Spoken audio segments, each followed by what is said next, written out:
ಶಾಂತಿ. ನಾವೆಲ್ಲ ಆತ್ಮರು ಭ್ರೂ ಮಧ್ಯದಲ್ಲಿ ಸ್ಮೃತಿ ಸ್ವರೂಪರಾಗುತ್ತಾ ನಾವೆಲ್ಲ ಆತ್ಮರ ತಂದೆ ಪರಂಪಿತ ಶಿವಬಾಬರವರನ್ನು ಪರಮಧಾಮದಿಂದ ಆಹ್ವಾನಿಸುತ್ತಾ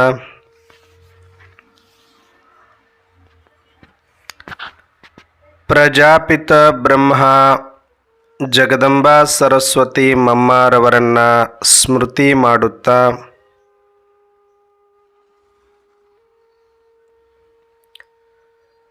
ಪ್ರತಿದಿನದಂತೆ ಈ ದಿನವೂ ಸಹ ಈ ಒಂದು ಸದ್ಗುರುವಾರದ ಮುರಳಿ ಚಿಂತನೆಯಲ್ಲಿ ಭಾಗವಹಿಸಿರುವ ನನ್ನೆಲ್ಲ ಸಹೋದರಾತ್ಮರಿಗೆ ಸ್ವಾಗತ, ಸುಸ್ವಾಗತ.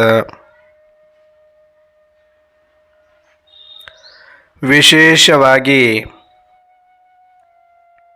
ಈ ದಿನ ಸದ್ಗುರುವಾರ, ಹಾಗಾಗಿ ನಾವೆಲ್ಲ ಆತ್ಮರ ಸದ್ಗತಿಗಾಗಿ ಬಂದಿರುವ ನಮ್ಮೆಲ್ಲರ ಸದ್ಗುರು ಪರಂಪಿತ ಪರಮಶಿಕ್ಷಕ ಪರಮಾತ್ಮ ಶಿವ ತಂದೆಗೆ ಮತ್ತು ಬ್ರಹ್ಮ ಮಮ್ಮ ಹಾಗೂ ಯಜ್ಞದ ಎಲ್ಲ ನನ್ನ ಸಹೋದರಾತ್ಮರಿಗೆ ಮತ್ತು ತಮ್ಮೆಲ್ಲರಿಗೂ ಸದ್ಗುರುವಾರದ ಶುಭಾಶಯಗಳು, ಶುಭಾಶಯಗಳು, ಶುಭಾಶಯಗಳು.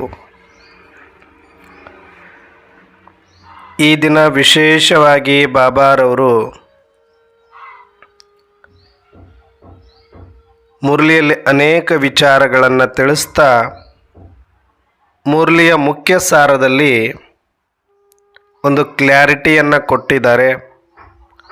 ಅದರ ಜೊತೆಗೆ ವರದಾನದಲ್ಲೂ ಕೂಡ ತುಂಬ ವಿಶೇಷವಾಗಿ ನಮಗೆ ಅನುಗ್ರಹವನ್ನು ಕೂಡ ಮಾಡಿದ್ದಾರೆ.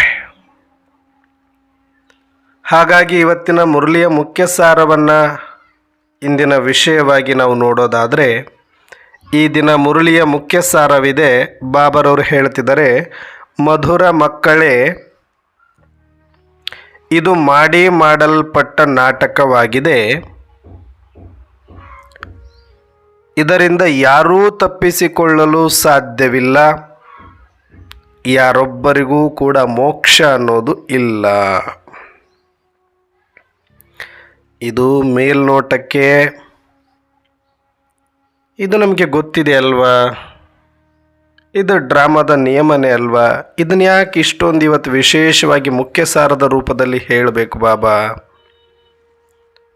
ಯಾರು ಲೌಕಿಕದವರು ಮೋಕ್ಷ ಬೇಕು ಮೋಕ್ಷ ಬೇಕು ಮೋಕ್ಷ ಬೇಕು ಅಂತ ವರ್ಷಾನುಗಟ್ಟಲೆ ತಪಸ್ಸು ಮಾಡಿದ್ರು, ಹಠಯೋಗಗಳನ್ನು ಮಾಡಿದ್ರು, ಈ ಸಂಸಾರ ಚೀಚಿ ಇದು ಸಾಕು ಅಂತ ಹೇಳಿದ್ರು,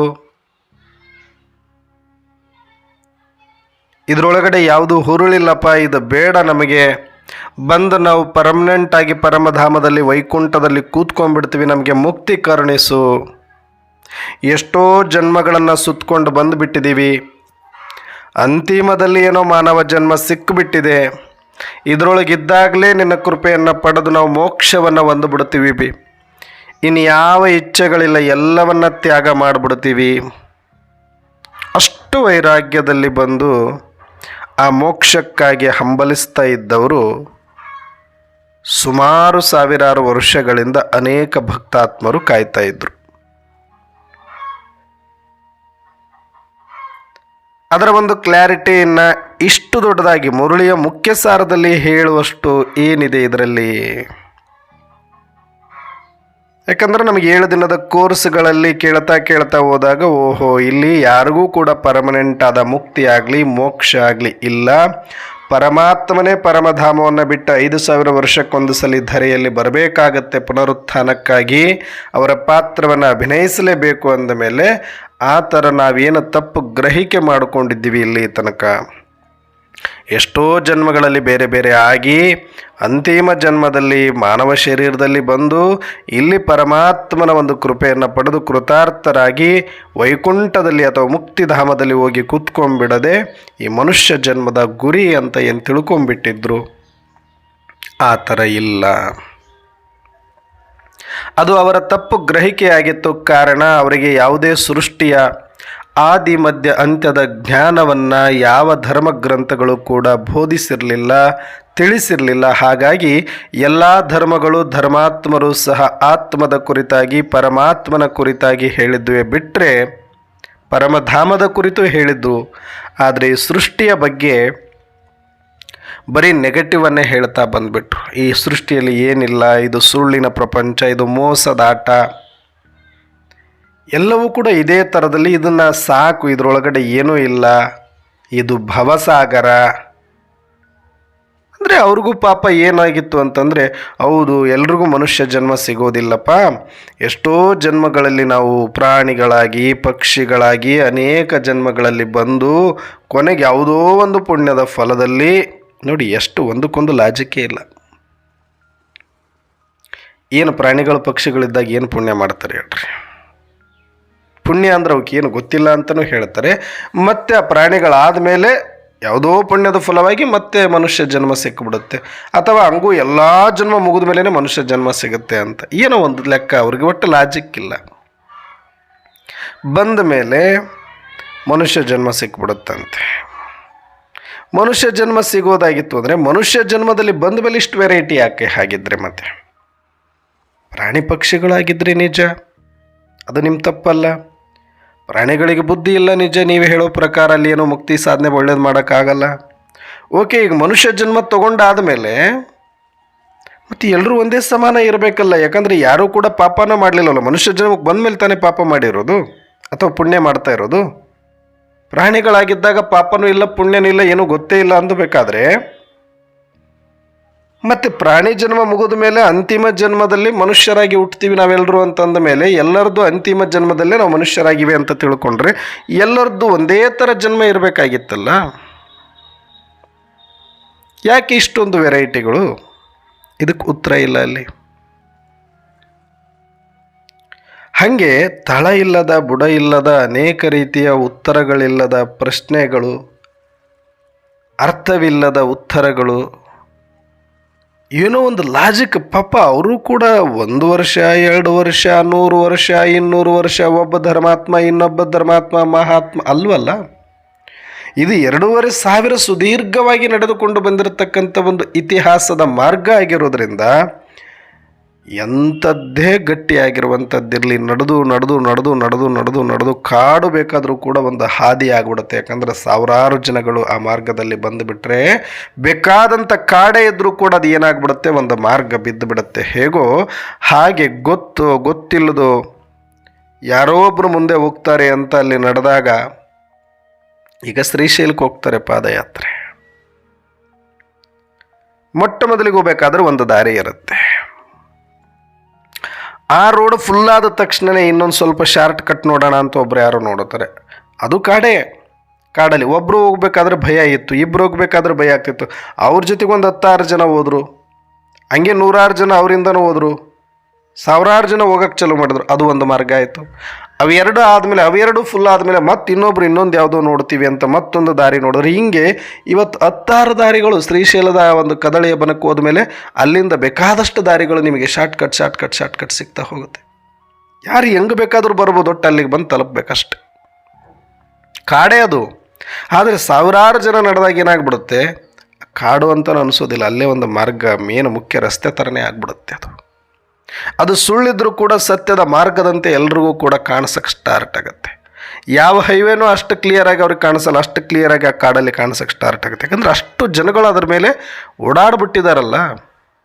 ಹಾಗೆ ಈ ಭಕ್ತಿ ಮಾರ್ಗದ ತಳಬುಡ ಇಲ್ಲದ ಅಥವಾ ಆ ಸಮಯಕ್ಕೆ ತಿಳಿಯದ ಸತ್ಯಗಳಿಗಾಗಿ ಹುಡುಕಾಡಿ ಸೋತು ಒಂದು ಭಾವನೆಯಲ್ಲಿ ಬಂದು ಮುಂದಿನ ಪೀಳಿಗೆಗಾಗಿ ಅವರ ಅನಿಸಿಕೆಯನ್ನು ಬರೆದಿಟ್ಟು ಹೋದಾಗ ಅದು ಬಿಟ್ಟರೆ ಬೇರೆ ಗತಿ ಇಲ್ಲ ಅನ್ನೋ ರೀತಿಯಲ್ಲಿ ಅದನ್ನೇ ಸ್ವೀಕಾರ ಮಾಡ್ತಾ ಮಾರ್ಗದಲ್ಲಿ ಬರ್ತಾ ಸಾವಿರಾರು ವರ್ಷಗಳ ಹೆಜ್ಜೆ ಗುರುತುಗಳು ಬಿದ್ದಿರೋದ್ರಿಂದ ಆ ನಂಬಿಕೆ ಗಟ್ಟಿಯಾಗಿಬಿಟ್ಟಿದೆ. ಆ ಸುಳ್ಳು ಸತ್ಯ ಅನಿಸಿಬಿಟ್ಟಿದೆ.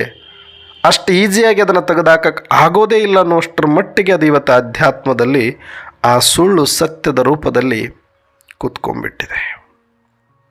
ಮೋಕ್ಷ ಸಾಧನೆ ಅನೇಕ ಸಂತರನ್ನು ಕೇಳಿ, ಶರಣರನ್ನು ಕೇಳಿ, ಸನ್ಯಾಸಿಗಳನ್ನು ಕೇಳಿ, ಸಾಧಕರನ್ನು ಕೇಳಿ, ಆಧ್ಯಾತ್ಮಿಕ ಮಾರ್ಗದಲ್ಲಿ ಯಾರೇ ಬರೋರಿದ್ದರೂ ಕೂಡ ಅವರೆಲ್ಲ ಏನು ಮುಕ್ತಿ ಮುಕ್ತಿ ಮುಕ್ತಿ. ಆದರೆ ಈಗ ನಾವು ಡೈರೆಕ್ಟಾಗಿ ಬಾಬರವ್ರ ಮಕ್ಕಳಿದ್ದೀವಿ, ನಾವಿದೆಲ್ಲ ಕೋರ್ಸ್ ತೊಗೊಂಡಿದ್ದೀವಿ, ನಮಗಿದೆಲ್ಲ ಪೂರ್ತಿ ಅರ್ಥ ಆಗುತ್ತೆ. ಅವರು 2500 ವರ್ಷದ ನಂಬಿಕೆಗಳು, ನಾನಿವತ್ತು ಹೋಗಿ ಮುಕ್ತಿ ಅನ್ನೋದು ಯಾರಿಗೂ ಇಲ್ಲ ಅಂತ ಹೇಳಿದರೆ ಅವರಿಗೆ ಅಪಹಾಸ್ಯ ಆಗತ್ತೆ. ಇದು ಇವರಿಗೆ ಅಧ್ಯಾತ್ಮದ ಗಂಧ ಗಾಳಿನೂ ಗೊತ್ತಿಲ್ಲ ಅನ್ಕೊಂಡ್ಬಿಡ್ತಾರೆ.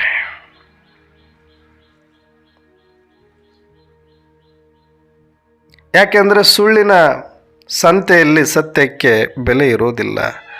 ಹಾಗೆ ಸುಳ್ಳನ್ನೇ ಸತ್ಯವಾಗಿ ನಂಬಿಕೊಂಡು ಬಂದಿರುವಂಥ ಈ ಒಂದು ಭಕ್ತಿ ಮಾರ್ಗದಲ್ಲಿ ಪರಮಾತ್ಮನೇ ಬಂದು ಸತ್ಯ ಹೇಳಿದ್ರು ಕೂಡ ಕೆಲವರಿಗೆ ಮೂಗು ಮುರಿತಾರೆ. ಅಯ್ಯೋ ಬಿಡ್ರಿ, ನಿಮ್ದೇನೇ ಹೇಳ್ತೀರಿ ಅಂತಾರೆ. ಮೊನ್ನೆ ಅಮರೇಶ್ವರದಲ್ಲಿ ಪ್ರದರ್ಶನ ಹಾಕಿದ್ವಿ. ಹೊಸದೊಂದಷ್ಟು ಸೇವೆಗಾಗಿ ಕೆಲವೊಂದು ಬೋರ್ಡ್ಗಳನ್ನು ಬೆನ್ನಿಗೆ ಹಾಕ್ಕೊಂಡು ಒಂದಷ್ಟು ಇನಾಗ್ರೇಷನ್ ಮಾಡಿ ಎಲ್ಲ ಕಡೆ ಅದ್ರದ್ದು ಸ್ವಲ್ಪ ಸೇವೆ ಮಾಡಿಬಿಟ್ಟು ಆಮೇಲೆ ಒಂದಷ್ಟು ಎಕ್ಸ್ಪ್ಲೇನ್ ಮಾಡೋಣ ಅಂತ ನಿಂತ್ಕೊಂಡಾಗ ಅನೇಕ ಜನಗಳು ಬಂದರು. ಆ ಭಾಗದಲ್ಲಿ ಸ್ವಲ್ಪ ಆಧ್ಯಾತ್ಮಿಕ ಆಳ ಇರೋರು ಇದ್ದಾರೆ, ತುಂಬ ಜನ. ಯಾಕಂದರೆ ಇಲ್ಲಿ ದೊಡ್ಡ ದೊಡ್ಡ ಪವಾಡ ಪುರುಷರು, ಸಿದ್ಧಾರೂಢಪ್ಪ ಅಂಥವರು, ಅನೇಕ ದೊಡ್ಡ ದೊಡ್ಡ ಶಾಸ್ತ್ರಕಾರರು ಹಾಗೆ ಹೋಗಿರ್ತಕ್ಕಂಥ ಒಂದು ಸ್ಥಾನಗಳಿವಿರೋದ್ರಿಂದ ಇಲ್ಲಿ ತುಂಬ ಅಧ್ಯಾತ್ಮದ ಗಟ್ಟಿ ಬೇರುಗಳಿದೆ, ಶಾಸ್ತ್ರದ ಬೇರುಗಳಿದೆ. ಎಲ್ಲ ಚಿತ್ರಗಳಲ್ಲಿ ಸುಮ್ಮನೆ ನೋಡ್ತಾ ಇದ್ದ ಒಬ್ಬ ಯಜಮಾನ, ಸುಮಾರು ಒಂದು 75 ಆಗಿರ್ಬೋದು, ಅವ್ರಿಗೆ 70-75 ಆಗಿರ್ಬೋದು, ವಯಸ್ಸಾಗಿದೆ. ನೋಡಲಿಕ್ಕೆ ಒಬ್ಬ ಮಾಮೂಲಿ ರೈತನ ಥರ ಇದ್ದಾನೆ. ಏನೂ ಗೊತ್ತಿಲ್ಲ, ಅಂಜಾನ ಆತ್ಮೋತ್ತರ. ನೀವೇನಾದರೂ ಬೆಂಗಳೂರಲ್ಲಿ ನೋಡ್ಬಿಟ್ರೆ ಇವ್ರಿಗೇನು ಗೊತ್ತು ಅಂತೀರಿ ಪಾಪ. ಎಲ್ಲವನ್ನು ಆತ್ಮ ಪಾಠ ಕೇಳ್ದ, ಪರಮಾತ್ಮ ಪಾಠ ಕೇಳ್ದ, 3 ಲೋಕಗಳ ಪಾಠ ಕೇಳ್ದ. ಸೃಷ್ಟಿಚಕ್ರ ಬಂತು, ಕಣ್ಣು ಕೆಂಪಗಾಗ್ಬಿಟ್ಟು ಆತನಿಗೆ. ನಾವು ಎಕ್ಸ್ಪ್ಲೇನ್ ಮಾಡೋದು ಕೇಳೋಕ್ಕೂ ರೆಡಿಲ್ಲ. ಏನ್ರಿ ನೀವು 1250 ವರ್ಷ ಬರೆದು ಬಿಟ್ಟಿರಲ್ರಿ, 1250 ವರ್ಷ ಬರೆದು ಬಿಟ್ಟಿರಲ್ರಿ, 1200 ವರ್ಷ ಒಂದೊಂದು ಯುಗಕ್ಕೆ ಬರೆದು ಬಿಟ್ಟಿರಿ, ಲಕ್ಷಾಂತರ ಯುಗ ಅಂತ ಹೇಳ್ಬಿಟ್ಟಿದ್ದಾರೆ ನಮ್ಮ ಶಾಸ್ತ್ರದಲ್ಲಿ. ಏನ್ರಿ ನೀವು 1200? ಅವ್ರಿಗೆ ಪಾಪ ಅದು ಒಂಥರ, ಅಂದರೆ ಅವರಿಗೆ ಆಧ್ಯಾತ್ಮ ಗೊತ್ತು, ನಮಗೆ ಶಾಸ್ತ್ರ ಗೊತ್ತು, ನಾವು ಇಷ್ಟು ವರ್ಷದಿಂದ ಕೇಳಿಕೊಂಡು ಬಂದಿದ್ದೀವಿ, ಎಲ್ಲರೂ ಕೂಡ ಇದನ್ನೇ ಹೇಳ್ಬಿಟ್ಟಿದ್ದಾರೆ, ಇವರು ಮಾತ್ರ ಏನೋ ತಪ್ಪು ಹೇಳ್ತಾ ಇದ್ದಾರೆ. ಆತನಿಗೆ ಒಳಗಡೆ ಅಂದರೆ ಯಾವ ಒಂದು ನಂಬಿಕೆ ಇರುತ್ತೆ, ಆ ನಂಬಿಕೆಗೆ ಪೆಟ್ಟು ಬಿದ್ದಾಗ ಅದು ಸರಿ ಅಂತ ತಿಳ್ಕೊಳ್ಳುವಷ್ಟು ಕೂಡ ಅವ್ರಿಗೇನಿರಲ್ಲ, ಕುತೂಹಲ ಅಥವಾ ಒಂದು ಇರಲ್ಲ, ಅವ್ರದ್ದೇ ಕರೆಕ್ಟ್ ಅನ್ನೋ ಮಟ್ಟದಲ್ಲಿ ಅದು ನಂಬ್ಕೊಂಡು ಬಂದುಬಿಟ್ಟಿರ್ತಾರೆ. ಆವಾಗ ಅವ್ರಿಗೆ ಒಟ್ಟು ತಡ್ಕೊಳಕ್ಕಾಗ್ತಿಲ್ಲ ಅದನ್ನು ನೋಡಿಬಿಟ್ಟು. ಆವಾಗ ಹೇಳಿದೆ, ಯಜಮಾನ್ರೆ ನಿಮಗೆ ಹೇಗೆ ಅನಿಸಿದೆಯೋ ನನಗೂ ಹಾಗೆ ಅನಿಸಿದೆ, ನಾನು ಕೂಡ ಆ ರೀತಿಯಲ್ಲಿ ಒಂದಷ್ಟು ಶಾಸ್ತ್ರಗಳನ್ನು ಕೇಳಿಬಿಟ್ಟೆ ಬಂದಿದ್ದೆ. ನಿಮಗೆ ಬಂದಿರೋ ಪ್ರಶ್ನೆ ಸಹಜವಾಗಿ ನನಗೂ ಬಂತು, ಎಲ್ಲೂ ಇಲ್ಲದೆ ಇರೋದು ಇಲ್ಲಿ ಈ ಥರ ಬಂದಿದೆ ಅಲ್ವಾ ಅಂದಾಗ ಪ್ರಶ್ನೆಗಳು ಬರೋದು ಸಹಜ. ಆದರೆ ಇದು ಪಬ್ಲಿಕ್ ಇರೋದರಿಂದ ಇವರೆಲ್ಲರನ್ನ ಕಳಿಸಿಬಿಡೋಣ. ಯಾಕಂದರೆ ನಿಮ್ಮ ಪ್ರಶ್ನೆಗೆ ಉತ್ತರ ಕೊಡಬೇಕು ಅಂತಂದರೆ ಸ್ವಲ್ಪ ಟೈಮ್ ಹಿಡಿಯುತ್ತೆ, ನೀವು ಕೂತ್ಕೊಳ್ಳಿ. ನಿಮ್ಮ ಹತ್ರ ಒಂದಲ್ಲ 1000 ಪ್ರಶ್ನೆ ಇದ್ದರೂ ಕೂಡ ಇಲ್ಲಿ ಉತ್ತರ ಕೊಡಲಿಕ್ಕೇ ಪರಮಾತ್ಮ ಇಷ್ಟ ಪಬ್ಲಿಕ್ಕಲ್ಲಿ ಇದನ್ನು ಪ್ರದರ್ಶನ ಹಾಕಿದ್ದಾರೆ. ಇವ್ರನ್ನ ಕಳಿಸ್ಬಿಡೋಣ ಒಂದು ಬ್ಯಾಚು ಅಂತ. ಅಲ್ಲೆಲ್ಲ ಅಕ್ಕಂದ್ರೆ ಭಾಳಷ್ಟು ಮಾತೆಯರಿದ್ದರು, ಮಕ್ಕಳಿದ್ದರು, ಜಾತ್ರೆಗೆ ಬಂದವರು ಅವರೆಲ್ಲನೂ ಕೂಡ. ಅವ್ರದ್ದೊಂದು ಬ್ಯಾಚ್ ಕಳಿಸಿದ್ವಿ. ಇವ್ರನ್ನ ಹಿಡ್ಕೊಂಡು ಮಾತಾಡಬೇಕು ಅನ್ನೋಷ್ಟ್ರೊಳಗಡೆ ನಾನು ಅವ್ರನ್ನ ಸುಮ್ಮನೆ ಸೈಡಿಗೆ ನಿಂದಿರಿಸ್ಕೊಂಡೆ ಅದನ್ನು ಎಕ್ಸ್ಪ್ಲೇನ್ ಮಾಡಿದೆ. ಯಾಕಂದ್ರೆ ಅವ್ರಿಗೆ ಹೇಳ್ದಂಗೆ ಆಗಬಾರ್ದಲ್ಲ ಡೈರೆಕ್ಟಾಗಿ. ಅವ್ರಿಗೆ ಹೇಳ್ದಂಗೆ ಆದರೆ ಅವ್ರು ಒಪ್ಪಲ್ಲ. ಮನಸ್ಥಿತಿ ಏನಾಗ್ಬಿಡುತ್ತೆ, ನನ್ನ ಒಳಗಡೆ ಇರೋ ಒಪಿನಿಯನ್ನನ್ನು ಸುಳ್ಳು ಮಾಡಿ ಇವ್ರು ಯಾವುದೋ ಒಂದು ಬೇರೆ ಹೇಳ್ತಿದ್ದಾರೆ ಅಂದಾಗ ಮನುಷ್ಯ ಸ್ವೀಕಾರ ಮಾಡೋಕ್ಕಾಗಲ್ಲ. ಯಾರಿಗೇ ಆದರೂ ಕೂಡ ಅದು ಒಂದು ಜ್ಞಾನಿಗೆ ಜ್ಞಾನದ ಅಹಂಕಾರನೇ ಇರ್ಬೋದು, ಅಥವಾ ಒಳಗಡೆ ಇರುವ ಗಟ್ಟಿಯಾದ ಒಂದು ಸತ್ಯಕ್ಕೆ ಪೆಟ್ಟು ಬೀಳೋ ಥರ ಆಗ್ಬೋದು. ಅವು ಸೂಕ್ಷ್ಮ ಮನಸ್ಸದು ಯಾರದಾದ್ರೂ ಸರಿ, ಇದರಿಂದ ವಿಮುಖ ಆಗಬಾರ್ದಲ್ಲ ಅಂತ ಅವ್ರಿಗೆ ಹೇಳದೇ ಇರುವಂಗೆ ಅವ್ರನ್ನ ಸ್ವಲ್ಪ ಯಜಮಾನ್ರೆ ನೀವು ಕೂತ್ಕೊಳ್ಳಿ, ನಿಮ್ಮ ಹತ್ರ ಏನು ಪ್ರಶ್ನೆ ಇದೆ ಆಮೇಲೆ ನಾನು ಡಿಸ್ಕಸ್ ಮಾಡೋಣ ಅಂತ. ಎಲ್ಲನೂ ಕೂಡ ನನಗೂ ಸಾಕಷ್ಟು ಸಾವಿರಾರು ಪ್ರಶ್ನೆಗಳಿಗೆ ಉತ್ತರ ಸಿಕ್ಕಿದೆ, ನಿಮಗೂ ಸಿಗುತ್ತೆ ಅಂತ ಹೇಳಿದಾಗ ಇವ್ರನ್ನ ನಿಂದಿರಿಸ್ಕೊಂಡು ಆತಗೆ ಹೇಳಬೇಕಾಗಿರೋ ಪಾಯಿಂಟ್ಸ್ಗಳನ್ನೇ ಒಂದು 3-4 ನಿಮಿಷ ಇವರಿಗೆ ಎಕ್ಸ್ಪ್ಲೇನ್ ಮಾಡ್ತಾ ಬಂದಾಗ ಆತನಿಗೆ ಅರ್ಥ ಆಗೋಗ್ಬಿಡ್ತು. ಓಹೋ, ಇವರು ಇದನ್ನು ಸಿದ್ಧ ಮಾಡೇ ಮಾಡ್ತಾರೆ. ಆದರೆ ಆತನ ಒಳಗಡೆ ಇರುವಂಥ ನಂಬಿಕೆ ಅಷ್ಟು ಗಟ್ಟಿಯಾಗಿದೆ, ಯಾವುದು ಸರಿ ಯಾವುದು ತಪ್ಪು ಡೋಲಾಯಮಾನ ಆಗಿಬಿಡುತ್ತು. ಆಮೇಲೆ ಕರೆದು ಕೂಡಿಸ್ಕೊಂಡು ಹೇಳಬೇಕು ಅಂದರೆ ಯಜಮಾನ್ರೆ ಇಲ್ಲ, ಹೋಗ್ಬಿಟ್ಟಿದ್ದಾರೆ, ಪರಾರಿ. ಅಂದರೆ ಕೇಳಿಸ್ಕೊಳ್ಳುವಷ್ಟು ಕೂಡ ಅವ್ರಿಗೇನಾಗಲ್ಲ, ಅದು ಡೈಜೆಸ್ಟ್ ಆಗೋದಿಲ್ಲ. ಅಷ್ಟು ವರ್ಷದ ನಂಬಿಕೆ ಇದೆ, ಅದು ಸುಳ್ಳು ಅಂತಲೇ ಅನಿಸ್ಬಿಡುತ್ತೆ ಮೇಲ್ನೋಟಕ್ಕೆ. ಇಲ್ಲ, ಅದನ್ನು ಕೇಳಬೇಕು ಅಂದರೆ ಸ್ವಲ್ಪ ಸಹನೆ ಮಾಡಿಕೊಂಡು ಓ ಇಲ್ಲೇನೋ ಬೇರೆ ಇದೆ ಅಲ್ವ, ತಿಳ್ಕೊಳ್ಳೋಣ ಅಂತ ಒಂದು ಮನಸ್ಥಿತಿ ಇರಬೇಕು. ಇಲ್ಲ, ಕೆಲವ್ರಿಗೆ ಏನಾಗಿದೆ ಅಂದರೆ ಅವ್ರು ಏನು ತಿಳ್ಕೊಂಡಿದ್ರೆ ಅದನ್ನೇ ಹೇಳಿದ್ರೆ ಮಾತ್ರ ಕೇಳ್ತಾರೆ. ಅದಕ್ಕೆ ಸ್ವಲ್ಪ ಆಚೆ ಈಚೆ ಹೋದರೂ ಕೂಡ ಇಲ್ಲ ಇವ್ರು ಹೇಳ್ತಾ ಇರೋದು ರಾಂಗ್ ಅಂತ ಎದ್ದೇ ಹೋಗ್ಬಿಡ್ತಾರೆ. ಎಷ್ಟೋ ಸಭೆಗಳಲ್ಲಿ ಆಗ್ತವೆ ಈ ಥರಗಳು. ಅಂದರೆ ಅಷ್ಟು ಬೇರೂರು ಬಿಟ್ಟಿದೆ ಅದು ಆಳವಾಗಿ. ಅವರಿಗೆ ಇಲ್ಲಿ ಬಾಬಾರವರು ಡೈರೆಕ್ಟಾಗಿ ನಮಗೆಲ್ಲನೂ ಕೂಡ ಅದು ಲೆಸನ್ ಬೈ ಲೆಸನ್ ಓದಾಗಲೇ ಅದು ಅರ್ಥ ಆಗುತ್ತೆ. ಐ ಇಂದ ಹೋದ್ರೇ ಒಂದು ಪುಸ್ತಕವನ್ನು ಓದ್ಬೋದು, ಬರೀಬೋದು, ಶಬ್ದ ಮಾಡ್ಬೋದು, ವಾಕ್ಯ ಮಾಡ್ಬೋದು. ಐನೇ ಕಲೀಲಿಲ್ಲ ಅಂದಾಗ ಹಾಗೆ ಬೇಸಿಕ್ ಕೋರ್ಸ್ ನಮಗೆ ಅರ್ಥ ಆಗದ ಹೊರತು ಯಾರಿಗೂ ಕೂಡ ಈ ಜ್ಞಾನ ನೀರಿಳಿಯದ ಗಂಟಲಲ್ಲಿ ಕಡುಬು ತುರುಕಿದಂಗೆ ಆಗೋದಿಲ್ಲ ಅದು. ಅದಕ್ಕೆ ನಾವು ಅರ್ಥ ಮಾಡ್ಕೊಳ್ಬೇಕು, ಬಹಳ ಸೂಕ್ಷ್ಮವಾದಂಥ ವಿಚಾರಗಳನ್ನು ಎಲ್ಲಂದ್ರಲ್ಲಿ ಯಾರಂದ್ರವ್ರಿಗೆ ಹೆಂಗಂದ್ರಂಗೆ ಹೇಳೋದಲ್ಲ, ಬೈ ಪ್ರೋಸೆಸ್ಸೇ ಹೇಳ್ಬೇಕದು. ಆತ್ಮ ಪಾಠನೇ ಹೇಳಬೇಕು, ಆಮೇಲೆ ಪರಮಾತ್ಮ ಪಾಠನೇ ಹೇಳಬೇಕು, 3 ಲೋಕನೇ ಹೇಳಬೇಕು, ಸೃಷ್ಟಿ ಚಕ್ರನೇ ಹೇಳಬೇಕು. ಅಲ್ಲಿ ಆ ಸಮಯಕ್ಕೆ ತಕ್ಕಂಗೆ ಪ್ರಶ್ನೆ ಬಂದಾಗ ಮಾತ್ರ ನಾವು ಅದಕ್ಕೆ ಉತ್ತರ ಕೊಟ್ಟರೆ ಅವರಿಗೆ ಡೈಜೆಸ್ಟ್ ಆಗುತ್ತೆ. ಬಿಟ್ಟರೆ ಅವ್ರಿಗೇನೋ ಕ್ಯೂರಿಯಾಸಿಟಿ ಅಂತ ಅವರು ರಸ್ತೆಯಲ್ಲಿ ಕೇಳ್ತಿದ್ದಾರೆ, ಅವ್ರು ನಿಂತ್ಕೊಂಡು ಕೇಳ್ತಿದ್ದಾರೆ, ಅವ್ರು ಜಾತ್ರೆಯಲ್ಲಿ ಕೇಳ್ತಿದ್ದಾರೆ ಅಂದ ತಕ್ಷಣವೇ ನಾವು ಒಂದೇ ಮಾತಲ್ಲಿ ಇದೇ ಸರಿ ಅಂತ ವಾದ ಮಾಡೋಕ್ಕೆ ಹೋದರೆ ಆ ಕ್ಷಣಕ್ಕೆ ಅವ್ರನ್ನ ಬಾಯಿ ಮುಚ್ಚಿಸ್ಬೋದು. ಬಿಟ್ಟರೆ ಇಲ್ಲ ಅವ್ರನ್ನ ಅಲ್ಲಿಂದ ಕಳಿಸ್ಬೋದು. ಬಿಟ್ಟರೆ ಅವರಿಗೆ ಲಾಸ್ ಆಗುತ್ತೆ ಅದು.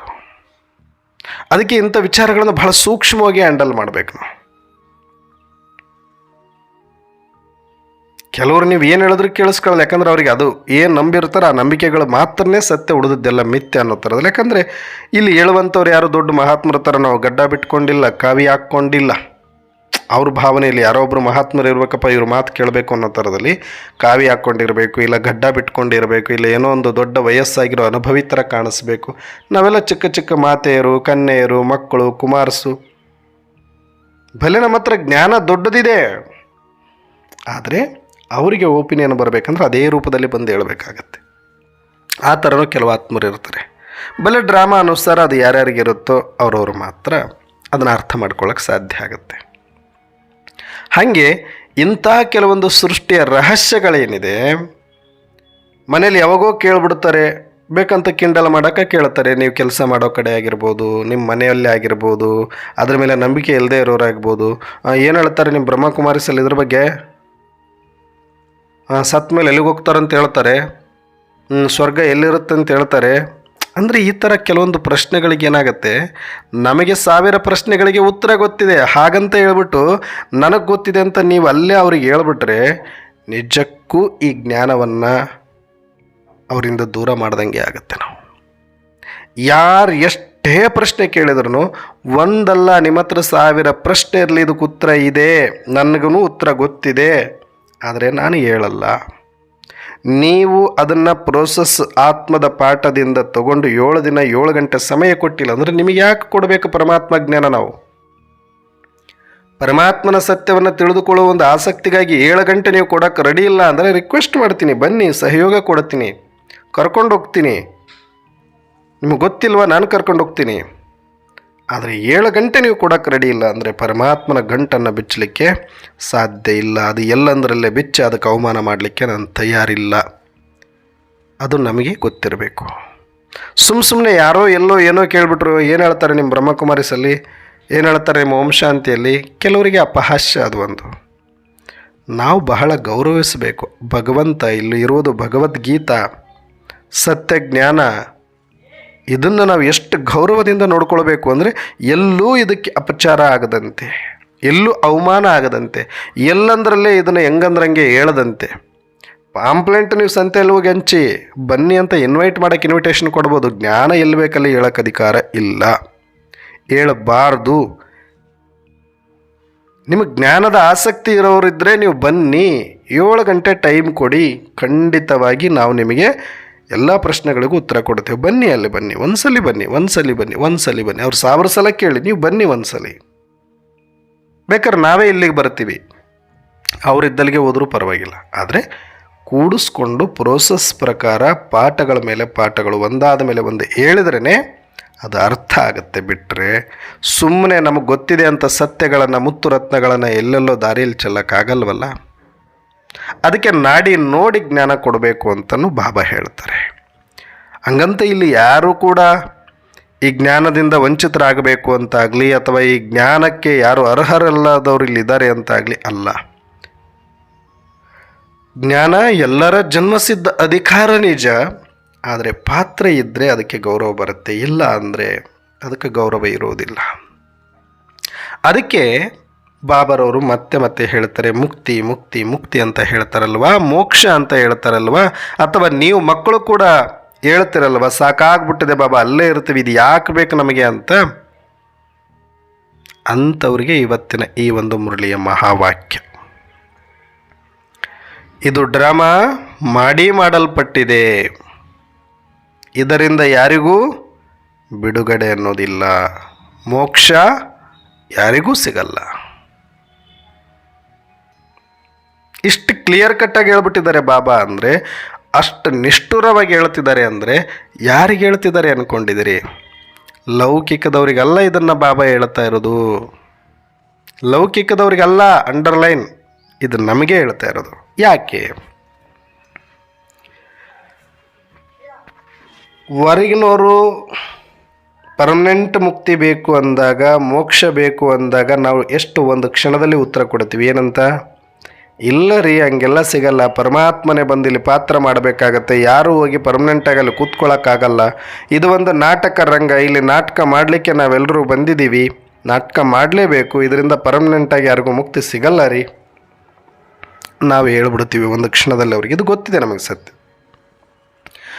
ಬೇರೆಯವರಿಗೆ ಹೇಳುವಂತಹ ಸತ್ಯ, ಬೇರೆಯವರಿಗೆ ಉಪದೇಶ ಮಾಡುವಾಗ ಇರುವಂಥ ನಿಶ್ಚಯ ನಿಮ್ಮ ಪಾತ್ರದ ಮೇಲೆ ಏಕಿಲ್ಲ?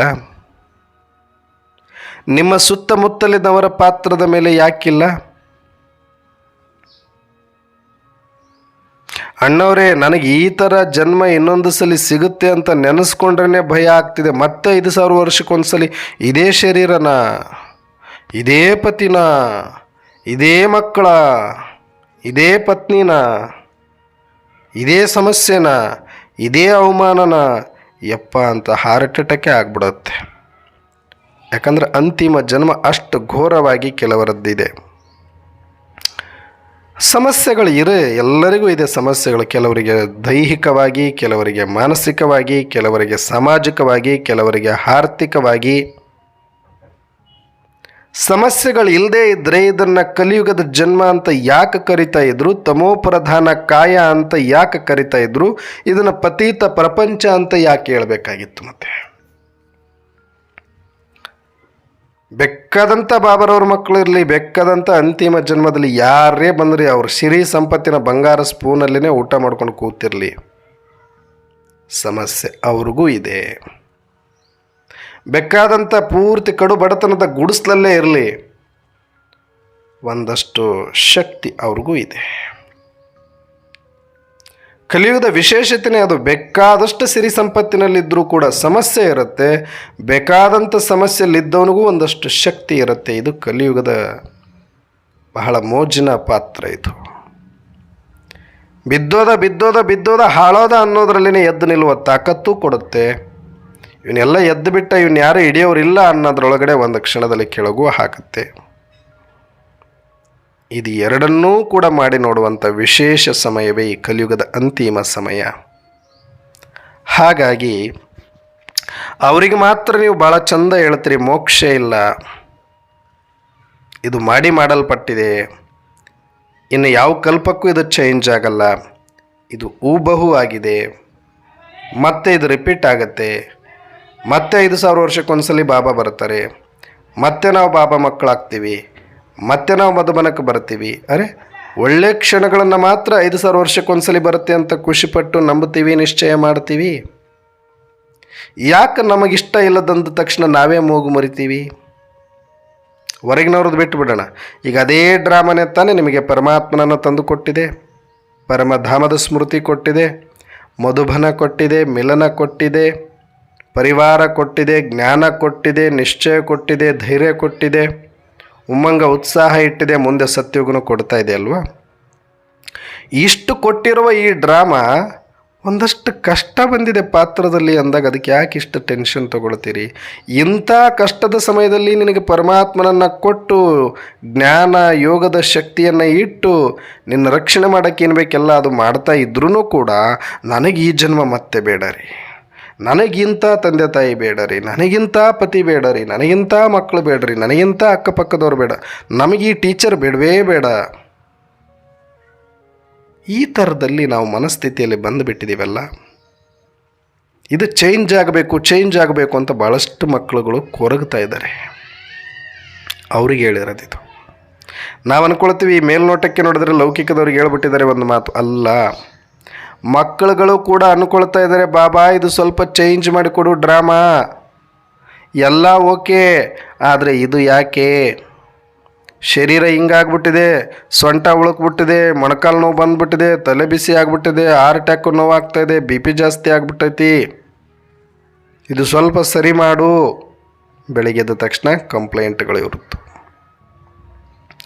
ಇನ್ನು ಕೆಲವು ಮಕ್ಕಳದ್ದು, ಬಾಬಾ ಬರೋದೇನೋ ಬಂದೆ, ಕೊಡೋದೇನೋ ಕೊಟ್ಟೆ, ಈ ಪತಿ ಮಾತ್ರ ಬೇಡ ಬಾಬಾ, ಇವ್ರನ್ನ ಸ್ವಲ್ಪ ಚೇಂಜ್ ಮಾಡಿಬಿಡು ಬಾಬಾ, ಇವ್ರು ಮಾತ್ರ ನನಗೆ ಯಾವ ಜನ್ಮಕ್ಕೂ ಮತ್ತು ಯಾವ ಕಲ್ಪದಲ್ಲೂ ಬೇಡ, ಈ ಮಕ್ಕಳು ಇಂಥ ಮಕ್ಕಳು ಬೇಡ, ಈ ಅವಮಾನ ಬೇಡ, ಈ ಕಷ್ಟ ಬೇಡ. ಅರೆ ಏನು ಬರೀ ಸುಖನೇ ಬೇಕು, ಕಷ್ಟ ಮಾತ್ರ ಬೇಡ ಅಂತಂದರೆ ಇದನ್ನು ಕೊಡೋದಕ್ಕೆ ಪರಮಾತ್ಮ ಅಲ್ಲಿಂದ ಬರಬೇಕಾ? ಬೇವು ಬೆಲ್ಲ ಯುಗಾದಿ, ಜೀವನ ಅನ್ನೋದನ್ನೇ ಉಗಾದಿ. ಇಲ್ಲಿ ಪ್ರತಿದಿನ ಬೇವು ಬೆಲ್ಲ ಬರ್ತಾನೆ ಹೋಗುತ್ತೆ.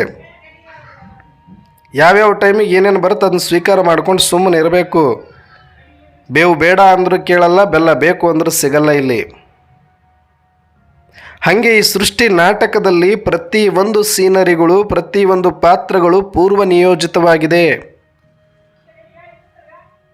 ಇಲ್ಲಿ ಯಾರೊಬ್ಬರಿಗೂ ಕೂಡ ಇದರಿಂದ ಅನ್ಯಾಯ ಮಾಡಬೇಕು ಅಂತ ಆಗಲಿ, ಯಾರಿಗೋ ಜಾಸ್ತಿ ದುಃಖ ಕೊಡಬೇಕು ಅಂತಾಗಲಿ ನಿರ್ಮಿತವಾಗಿರೋದಲ್ಲ. ಅಷ್ಟಕ್ಕೂ ನೀವು ದುಃಖ ಪಡೋದು ಬೇಕೇ ಆಗಿಲ್ಲ. ಯಾರನ್ನ ಬೇಡ ಬೇಡ ಬೇಡ ಅಂತಿರಲ್ಲ ಅವರೇ ನಿಮ್ಮವರ. ಯಾಕೆ ನಿಮ್ಮವರಾಗ್ಬಿಟ್ರೆ ಅವರು? ಪಾತ್ರದಲ್ಲಿ ಅಭಿನಯಕ್ಕೆ ಸಿಕ್ಕಿದ್ದಾರೆ, ಸ್ವಲ್ಪ ಹೊತ್ತು ಸೀನಲ್ಲಿ ಇರ್ತಾರೆ, ಹೋಗ್ತಾರೆ, ಕುಣೀರಿ. ನಿಮ್ಮವ್ರು ಯಾಕೆ ಆಗ್ತಾರೆ? ಅವ್ರು ನೀವು ಮಾಡ್ಕೊಂಡಿದ್ದೀರಿ ನಿಮ್ಮವ್ರು. ಇವ್ರು ಬೇಡ, ನನಗೆ ಇವ್ರ ಪತಿ ಬೇಡ, ಈ ಮಕ್ಕಳು ಬೇಡ, ಅವ್ರು ಯಾಕೆ ನಿಮ್ಮವ್ರು ಆಗ್ತಾರೆ? ಅವ್ರ ಪಾಡಿಗೆ ಅವ್ರು ಬಂದಿದ್ದಾರೆ, ಅವ್ರು ಕುಣಿತಾ ಇದ್ದಾರೆ. ಕುಣಿ ನೀನು ಸ್ವಲ್ಪ ಅಷ್ಟೇ. ನೀನು ನಿಮ್ಮವ್ರು ಅಂತ ಮಾಡಿಕೊಂಡು ಬಿಡಿಸ್ಕೋ ಅಂತಂದರೆ ನಾನೇನು ಮಾಡಲಿ? ನಿಮ್ಮವ್ರಂತ ಅನ್ಕೊಳಕ್ಕೆ ನಾನು ಹೇಳಿದ್ನಾ? ಪಾತ್ರದಲ್ಲಿ ಸಿಕ್ಕಿರೋರು, ಪಾತ್ರದ ಗಂಡ, ಪಾತ್ರದ ಮಕ್ಕಳು, ಪಾತ್ರದ ಪತಿ, ಪಾತ್ರಕ್ಕಾಗಿ ಶರೀರ, ಇದು ಪಾತ್ರದ ವೇಷ. ಇದೇನು ಪರ್ಮನೆಂಟಾ? ಈ ಸೀನಿಗೆ ಸಿಕ್ಕಿದೆ ಹಾಕ್ಕೋಬೇಕು, ಬಿಚ್ಚು ಒಗಿಬೇಕು. ಅದು ಬಿಟ್ಟು ನಂದೇ ಅಂದ್ಕೊಂಡು ಇದು ಬೇಡ ಅಂದ್ರೆ, ಅರೆ ಪಾತ್ರ ಮಾಡಿ ನೀವು. ಭಿಕ್ಷುಕಂದಾದ್ರೇನು, ರಾಜಂದಾದ್ರೇನು, ಅಳೋದಾದ್ರೇನು, ನಗೋದಾದ್ರೇನು, ಸಾಯೋದಾದ್ರೇನು, ಬದುಕೋದಾದ್ರೇನು, ಕಳ್ಳಂದಾದ್ರೇನು, ಸುಳ್ಳಂದಾದ್ರೇನು, ವೇಷ ತಾನೇ ಹಾಕಿದಿರಿ, ಮಾಡಿ. ಇವಾಗ ಎಲ್ಲ ವೇಷ ಬಿಟ್ಟು ಏನು ಸಿಕ್ಕಿದೆ ನಿಮಗೆ?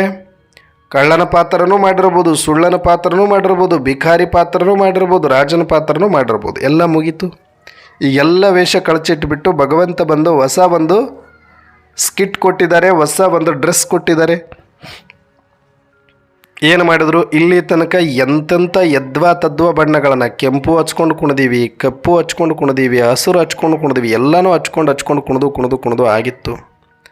ಈಗ ಭಗವಂತ ಬಂದು ಹೇಳ್ತಾರೆ, ಎಲ್ಲ ಬಣ್ಣ ತೊಳ್ಕೊಂಡು ಬಿಡಿ. ತೊಳೆದ್ವಿ. ಎಲ್ಲ ವೇಷಗಳನ್ನು ತೆಗೆದಾಕಿಬಿಡಿ, ಕಿರೀಟ ತೆಗೆದಾಕಿ, ಎಲ್ಲ ವೇಷಗಳು ಏನಿದೆ ಎಲ್ಲ ತೆಗೆದಾಕಿ, ಭಿಕ್ಷುಕರ ಅಂಗಿನೂ ತೆಗೆದಾಕಿ. ಈಗ ಬಣ್ಣನೂ ಹಚ್ಕೋಬೇಡಿ, ಬಣ್ಣದ ಬಟ್ಟೆನೂ ಹಾಕ್ಕೋಬೇಡಿ, ಶ್ವೇತ ವಸ್ತ್ರಗಳನ್ನು ಹಾಕಿಕೊಳ್ಳಿ. ಹೇಗಿದ್ರಿ ಹಾಗೆ ನ್ಯಾಚುರಲ್ ಆಗಿಯೇ ಮುಖ ಇಟ್ಕೊಳ್ಳಿ. ಸಿಂಪಲ್ಲಾಗಿರುವ ಒಬ್ಬ ಯೋಗಿಯ ಜೀವನವನ್ನು ಮಾಡಿ, ಒಬ್ಬ ತ್ಯಾಗಿಯ ಜೀವನವನ್ನು ಮಾಡಿ. ಈ ಪಾತ್ರ ಏನು ಹೇಳುತ್ತೆ? ಒಂದು ಬ್ರಹ್ಮಕುಮಾರಿ ಪಾತ್ರ ಏನಿದೆ, ಇದು ಒಂಥರ ನಾಟಕದಲ್ಲಿ ಲಾಸ್ಟಲ್ಲಿ ಮಂಗಳಾರತಿ ಮಾಡೋ ಥರ ಇದು. ಅಲ್ಲಿಯ ತನಕ ಯಾರನ್ನೋ ಗಂಡ ಅನ್ಕೊಂಡು, ಯಾರನ್ನೋ ಮಕ್ಕಳು ಅನ್ಕೊಂಡು, ಯಾರನ್ನೋ ಪತಿ ಅನ್ಕೊಂಡು, ಯಾರನ್ನೋ ಶತ್ರು ಅನ್ಕೊಂಡು ಅಲ್ಲಿ ತನಕ ಜಗಳ ಮಾಡಿ ಗುದ್ದಾಡಿ ಸೋತು ಸುಣ್ಣವಾಗಿ ಹತ್ತು ಕರೆದು ಎಲ್ಲ ಆದಮೇಲೆ ಲಾಸ್ಟಲ್ಲಿ ಮತ್ತೆ ಎಲ್ಲರ ಸಾಲಲ್ಲಿ ನಿಂತ್ಕೊಂಡು ಮಂಗಳಾರತಿ ಆಡುವಾಗ ನಗನಗತ ಪೋಸ್ ಕೊಡ್ತೀವಲ್ವ, ಆ ಥರ ಇದು ಪಾತ್ರ. ಈಗ ಇಲ್ಲಿಯ ತನಕ ಯಾರನ್ನ ನೀನು ಅತ್ತೆ ಅಂದ್ಕೊಂಡಿದ್ದೆ, ಸೊಸೆ ಅಂದ್ಕೊಂಡಿದ್ದೆ, ಮಾವ ಅಂದ್ಕೊಂಡಿದ್ದೆ, ಪತಿ ಅಂದ್ಕೊಂಡಿದ್ದೆ, ಪತ್ನಿ ಅಂದ್ಕೊಂಡಿದ್ದೆ, ಮಕ್ಕಳು ಅಂದ್ಕೊಂಡಿದ್ದೆ, ಆಸ್ತಿ ಅಂದ್ಕೊಂಡಿದ್ದೆ, ದೇಹ ಅಂದ್ಕೊಂಡಿದ್ದೆ, ಇದೆಲ್ಲ ವೇಷಗಳು ತೆಗೆದಾಯಿತು. ನಾಟಕ ಮುಗೀತು. ನನಗೆ ಯಾರೂ ಶತ್ರುಗಳಿಲ್ಲ, ಯಾರೂ ನನ್ನವರು ಅಲ್ಲ, ನಾನು ಯಾರಿಗೂ ತಲೆ ಕೆಡಿಸ್ಕೊಳ್ಬೇಕಾಗಿಲ್ಲ. ನನ್ನ ಪಾತ್ರ ನಾನು ಅಭಿನಯಿಸಬೇಕಾಗಿತ್ತು, ಅಭಿನಯಿಸಿದ್ದೀನಿ. ಅವ್ರ ಪಾತ್ರ ಅವರು ಅಭಿನಯಿಸ್ತಾ ಇದ್ದಾರೆ, ಅದು ಅವರಿಗೆ ಬಿಟ್ಟಿದ್ದು. ಇಷ್ಟು ಕಡಾಖಂಡಿತವಾಗಿ ಕಡ್ಡಿ ತುಂಡು ಮುರಿದಂಗೆ ಮುರಿದು ಬಿಟ್ಟು ನಾವು ನಗನಗತ ನಾವೆಲ್ಲ ಒಂದೇ, ನಮಗೊಬ್ಬನೇ ತಂದೆ ಅನ್ನುವ ಆತ್ಮಿಕ ದೃಷ್ಟಿಯಲ್ಲಿ ಬಂದು ಇಲ್ಲಿಯ ತನಕ ಇರುವ ಎಲ್ಲ ರಾಗದ್ವೇಷಗಳಿಗೆ ಫುಲ್ ಸ್ಟಾಪ್ ಇಟ್ಟು, ನಾನು ನಂದು ಅನ್ನುವ ಭ್ರಮೆಗೂ ಕೂಡ ಫುಲ್ ಸ್ಟಾಪ್ ಇಟ್ಟು, ನನಗೆ ಕಷ್ಟ ನೋವು ಚಿಂತೆ ಅನ್ನುವ ಅಳುವಿಗೂ ಫುಲ್ ಸ್ಟಾಪ್ ಇಟ್ಟು, ನಾನೇ ನಂದೇ ಎಲ್ಲ ಭಾರಿ ಇದ್ದೀನಿ ಅನ್ನುವಂಥ ಅಹಂಕಾರಕ್ಕೂ ಫುಲ್ ಸ್ಟಾಪ್ ಇಟ್ಟು, ಯಾವುದೂ ನನ್ನದಲ್ಲ, ನಾನೂ ಯಾರವನಲ್ಲ, ನಾನಾಯಿತು, ನನ್ನ ಪಾತ್ರ ಆಯಿತು, ಅಷ್ಟು ಮಾತ್ರ ನನಗೆ ಸಂಬಂಧಪಟ್ಟಿದ್ದು, ನಾನು ಮಾಡಿ ಮುಗಿಸಿ ಆಯಿತು, ಧನ್ಯವಾದ ಬಾಬಾ, ಧನ್ಯವಾದ ಡ್ರಾಮಾ ಅಂತ ಹೇಳೋ ಟೈಮ್. ಈಗ ಕೃತಜ್ಞತೆ ಸಲ್ಲಿಸೋ ಟೈಮು.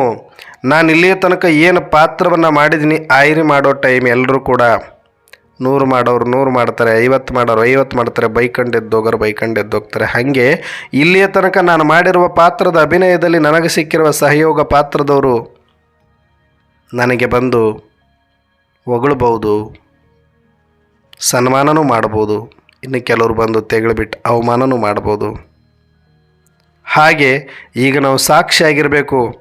ಅವ್ರು ಬಂದು 10 ರೂಪಾಯಿ ಆಯ್ರೆ ಮಾಡಿದ್ರು ಸುಮ್ಮನೆ ಇರಬೇಕು, 10,000 ಆಯ್ರೆ ಮಾಡಿದ್ರು ಸುಮ್ಮನೆ ಇರಬೇಕು, ಬಂಗಾರದ ಕಿರೀಟ ಇಟ್ಟರು ಸುಮ್ಮನೆ ಇರಬೇಕು, ಸರಿಗೆ ಮಾಡಿಲ್ಲ ಇವನು ಚೀತು ಅಂತ ಉಗಿದ್ರು ಸುಮ್ಮನೆ ಇರಬೇಕು. ಯಾಕಂದ್ರೆ ನನ್ನ ಪಾತ್ರ ಮುಗಿತಿಗೇನು ಮಾಡೋಕ್ಕಾಗಲ್ಲ. ನನ್ನ ಕೈಲಿ ಆಗಿರುವಷ್ಟು ನಾನು ಮಾಡಿ ಆಯಿತು. ಈಗ ಅವರು ಒಪಿನಿಯನ್ ಕೊಡೋ ಟೈಮಲ್ಲಿ ನಾನು ಏನೂ ಮಾತಾಡೋಂಗಿಲ್ಲ.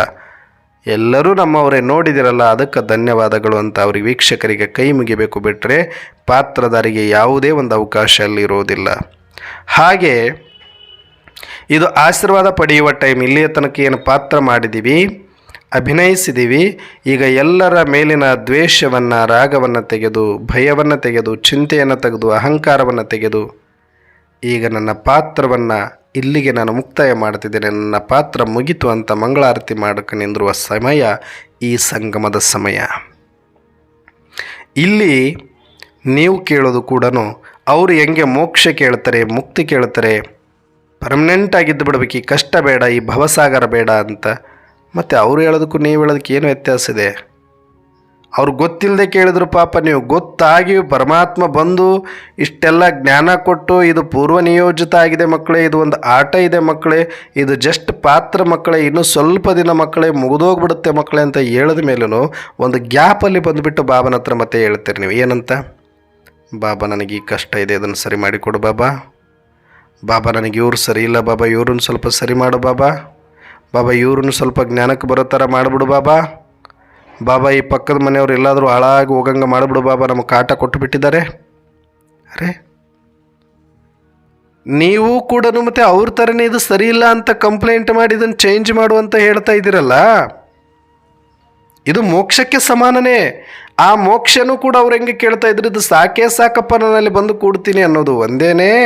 ಅಂದರೆ ನಾಟಕದ ನಿಯಮದಲ್ಲಿ ಇಲ್ಲದನ್ನು ಅವರು ಕೇಳ್ತಾ ಇರೋದು, ಅದೇ ಥರ ನೀವು ಕೇಳ್ತಾ ಇರೋದಿ. ಇಲ್ಲಿ ಯಾರ ಪಾತ್ರನೂ ಕೂಡ ಚೇಂಜ್ ಮಾಡೋಕ್ಕಾಗಲ್ಲ, ಇದು ಪೂರ್ವ ನಿಯೋಜಿತ.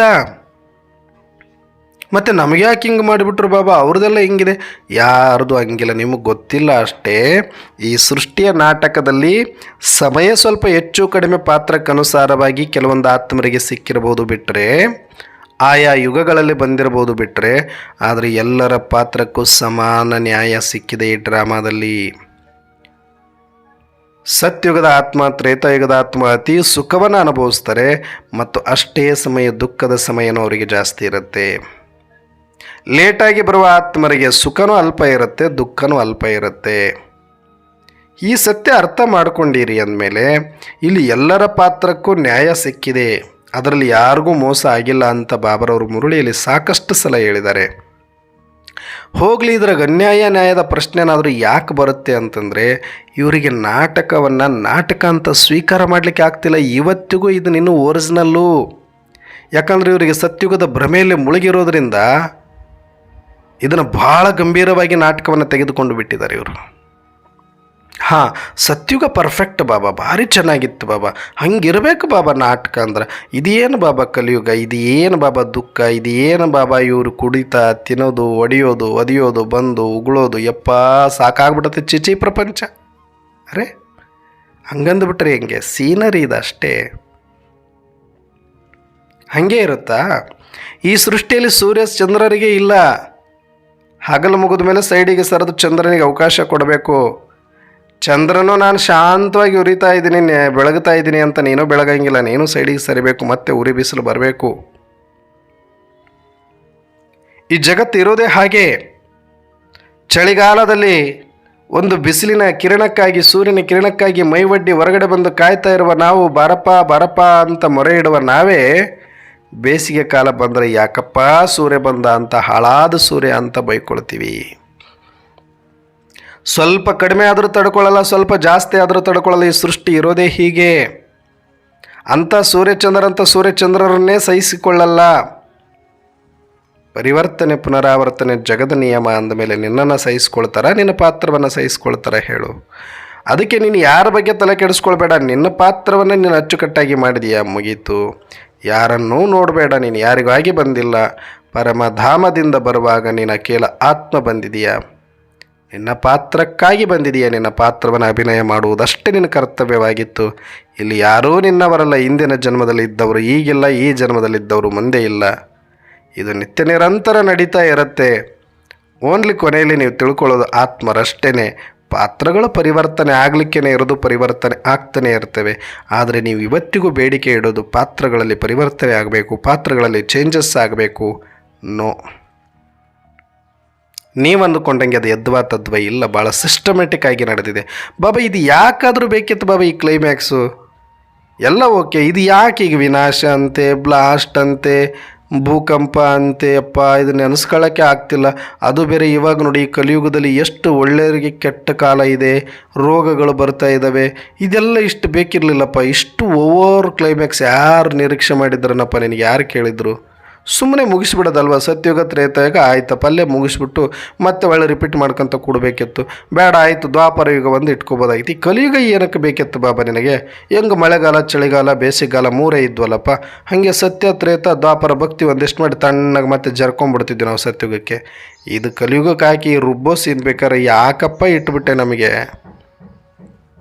ಆಹಾ ಹಾ ಹಾ ಹಾ, ಸತ್ಯುಗದಲ್ಲಿ 2,500 ಯಾಕೆ ಕೊಟ್ಟೆ?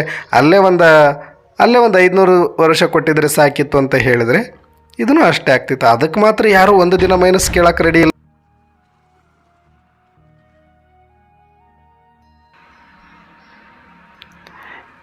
ಯಾರೂ ಕೂಡ ಸತ್ಯುಗದಲ್ಲಿ ಯಾಕಪ್ಪ 2,500 ಕೊಟ್ಬಿಟ್ಟೆ ಬಾಬಾ, ಬರೀ ಒಂದು 500 ವರ್ಷ ಸಾಕಿತ್ತಲ್ಲಪ್ಪ. ಒಂದು ಯುಗಕ್ಕೆ ಸತ್ಯುಗ 500 ವರ್ಷ, ತ್ರೇತಾಯುಗ 500 ವರ್ಷ, ಬೇಕಾದ್ರೆ 1,000 ವರ್ಷ ದ್ವಾಪರಿಗೆ ಇಟ್ಬಿಟ್ಟು ಮುಗಿಸ್ಬಿಡು ಅಂದರೆ 2,000 ವರ್ಷಕ್ಕೆ ಮುಗಿದೋಗ್ಬಿಡುತ್ತೆ. ನೀವು ಅದನ್ನು ಕೇಳ್ತಾ ಇಲ್ಲ ಬಾಬಾ. ಸತ್ಯುಗದಲ್ಲಿ ಮೊದಲನೇ ಜನ್ಮ ಫಸ್ಟಿಗೆ ಬರಬೇಕು, ಬ್ರಹ್ಮ ಬಾಬನ ಜೊತೆಗಿರಬೇಕು, ಮಮ್ಮಾರವ್ರ ಜೊತೆಗಿರಬೇಕು, ಶ್ರೀಕೃಷ್ಣನ ಜೊತೆ ಆಟ ಆಡಬೇಕು, ನಾರಾಯಣನ ಜೊತೆ ಇರಬೇಕು. ಅಲ್ಲಿ ಲೇಟಾಗೂ ಹೋಗೋಕ್ಕೆ ರೆಡಿ ಇಲ್ಲ, ಸ್ವಲ್ಪ ಲೇಟೂ ಆಗಬಾರ್ದು. ಮತ್ತು 2,500 ವರ್ಷ ಅಂತ ನಾನು ಹೇಳಿದ್ದೀನಿ. ಇಲ್ಲಿ ತನಕ ಯಾರೂ ಕೂಡ ಬಂದು ಇದನ್ನು ಸ್ವಲ್ಪ ಕಡಿಮೆ ಮಾಡೋಕು ಅಂತ ಒಬ್ಬರು ಕೇಳಲಿಲ್ಲ. ಯಾಕಪ್ಪ ಅಷ್ಟು ಅರ್ಧಕ್ಕರ್ಧ? ನೋಡು ಬಾಬಾ, ಸತ್ಯುಗ ತ್ರೇತಾಯುಗದಲ್ಲಿ ಇರೋದು ನಾವಷ್ಟೇ 33 ಕೋಟಿ ಆತ್ಮರು, ದೇವಾತ್ಮರು.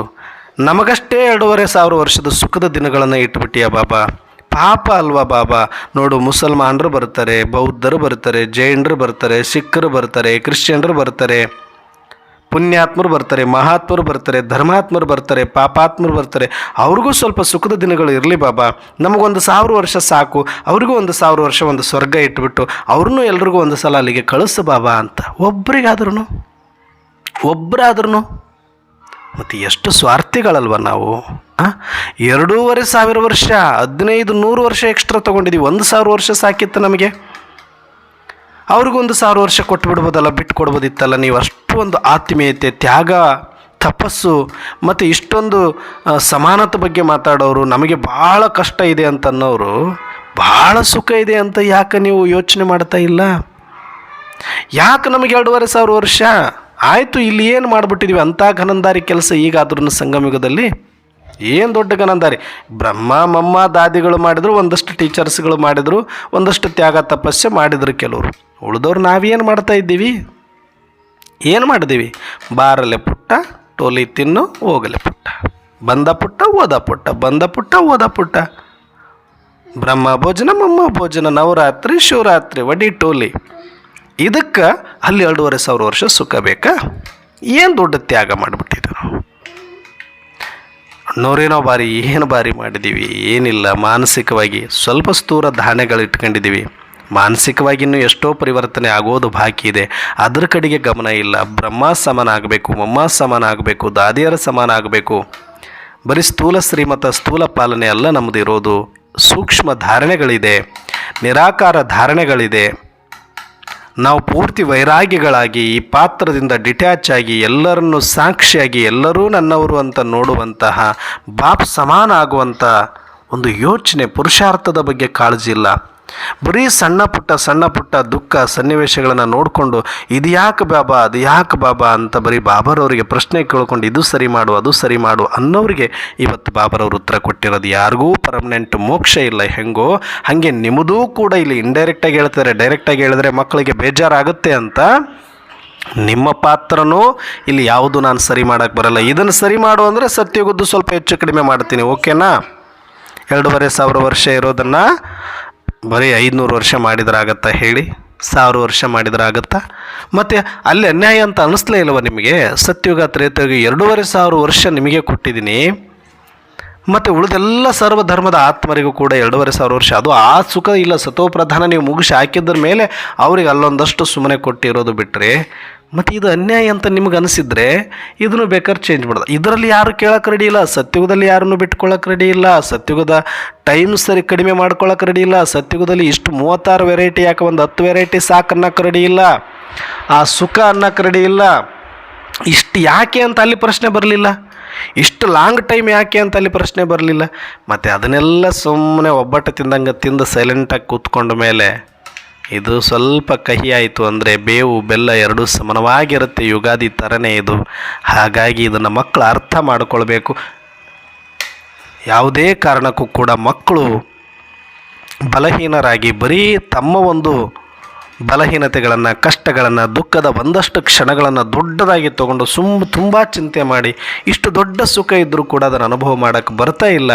ಬಾಬಾರವ್ರಿಗೆ ಇವತ್ತು ಕೂಡ ಈ ಎಕ್ಕಶ್ಚಿತ್ತ ಡ್ರಾಮಾದಲ್ಲಿ ಯಾವುದೂ ಕೂಡ ಪರಿವರ್ತನೆ ಮಾಡೋಕ್ಕೆ ಬರಲ್ಲ ಅಂತ ಗೊತ್ತಿದ್ರು ಕೂಡ ಮತ್ತೆ ಪಾತ್ರದ ಬಗ್ಗೆನೇ ತಂದು ಬೇಡಿಕೆ ಇಡುತ್ತಾರೆ ಹೊರತಾಗಿ ಆತ್ಮದ ಬಗ್ಗೆ ಆಗಲಿ, ಪರಮಧಾಮದ ಬಗ್ಗೆ ಆಗಲಿ, ಪರಮಾತ್ಮನ ಅನುಭೂತಿ ಬಗ್ಗೆ ಆಗಲಿ ಇವರಿಗೆ ಕಾಳಜಿ ಇಲ್ಲ.